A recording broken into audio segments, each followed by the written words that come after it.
Hey everyone, Andrew here, bringing you another video review, and today we're going to be doing another DC Universe Classics review from the Toys R Us exclusive Superpowers line, Nightwing. Now, before we actually get into this figure itself, I wanted to state, I know my previous videos haven't been having the best quality out there, at least with the video quality. It isn't so much that the video quality is bad, it's the same as my new computer, new camera video. It's more or less the angle of the video camera and the lighting itself. This is a new camera. I'm still getting used to it. I'm still getting used to the camera quality, how I should position it, the audio also. I mean, I don't have to scream like Black Canary for you guys to hear me.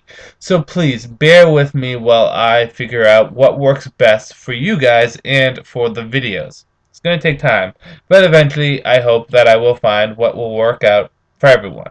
Okay, so with that said, we're going to get into the figure itself. Okay, take a look at this bad boy right here. Now, this repaint of the Wave 3 Nightwing figure is more than just a repaint. This is actually a costume that was used by Dick Grayson in the comics. And it was used in the Nightwing story arc called Renegade. See, Nightwing was in a bad place in his life, a really bad place in his life. And he believed that he could take down the secret society from within.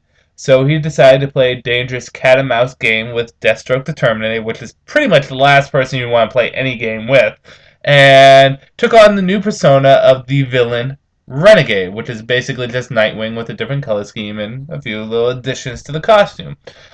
He was doing so well in this that you actually thought he was turning bad. Superheroes thought he was turning bad. He was taking Rose Wilson under his wing, Ravager, Deathstroke's daughter, and teaching her various different stuff. But in the end, Dick Grayson was just playing with Deathstroke, and he returned to his original Nightwing persona. So this is more than just a standard repaint. This is actually a costume that was used. However, this isn't 100% accurate to the costume itself. The biggest flaw to this figure in its representation is the gloves. In the actual Renegade costume, the gloves have kind of a point out at the end, and I will show you, because I actually have the comic right here.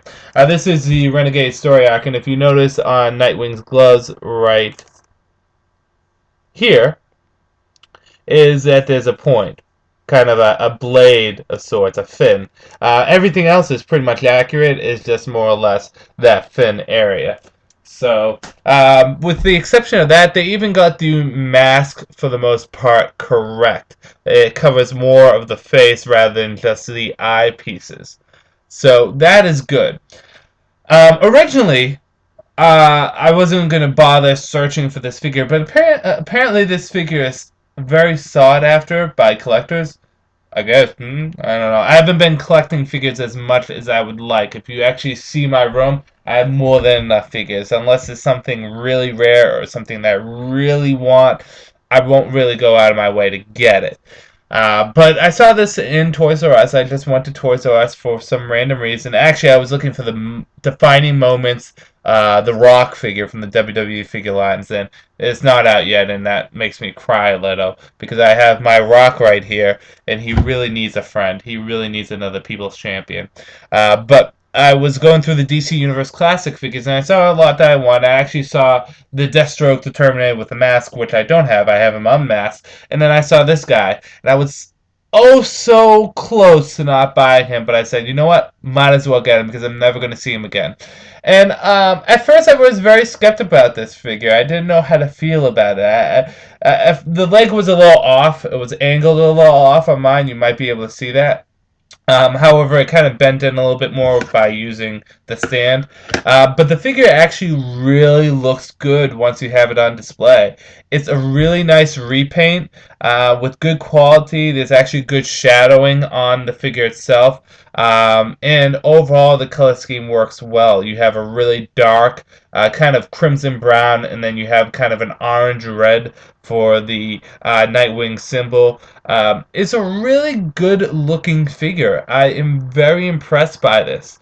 It has the standard articulation of all the DC Universe Classic figures would. I don't know if I should really go into that because you've seen it a million times.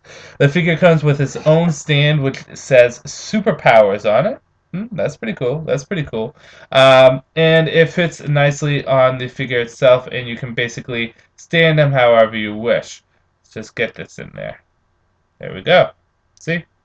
Just like it should be doing. As with the Wave 3 Nightwing figure, you can take the Screamer sticks out and place them on the back as such. And they fit promptly in the hand. It's just the middle section on this figure. Not so much with my Wave 3 Nightwing, but the middle section of the Screamer stick doesn't connect on the back so well. The Screamers, I don't know what it is about the figure, but they don't place in the hand as well as the Wave 3 Nightwing, and they do not go in the back as well as the Wave 3 Nightwing. But on a whole, this figure looks really nice. If you do see him, I recommend picking him up. I wouldn't go too far out of my way for him, but like I said, if you see him in Toys R Us like I did, and you were lucky enough to pick him up, go for it. Or lucky enough to see him, pick him up. Very nice figure, very well done, and a nice addition to my collection, and he will be a nice addition to yours. So, it's not a Wave 3, it is the Superpowers Toys R Us exclusive Nightwing. Pick him up and enjoy him. This is Andrew saying peace out for now.